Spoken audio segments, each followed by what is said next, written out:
সুখ শব্দটা শুনতেই যেন একটা নরম বাতাস বুকের মাঝে বয়ে যায়, কিন্তু সুখ খুঁজতে খুঁজতেই তো জীবন ফুরিয়ে যায়।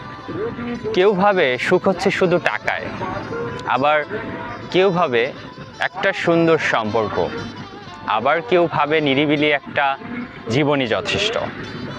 কিন্তু বাস্তবতা হলো আমরা সুখের পিছনে ছুটি, অথচ সুখ তো ছিল আমাদের একদম নিকটবর্তী, আমাদের পাশে, শুধু আমরা তাকে দেখতে শিখিনি। যার চোখে পানি আছে তার কাছে একটু সহানুভূতি হলো সুখ, যার পেটে প্রচণ্ড পরিমাণ ক্ষুধা তার কাছে এক মুঠো খাবারই সুখ শান্তি, যার হৃদয় ভাঙা তার কাছে এক ফোঁটা ভালোবাসা অনেক সুখ অনেক শান্তি। আমরা সুখ খুঁজি দামি রেস্টুরেন্টে, বিলাসী জীবনে, আসলে সুখ হয়তো ছিল সেই পুরনো ছবিতে, মায়ের আঁচলে, নিঃশব্দ কোনো প্রার্থনায়।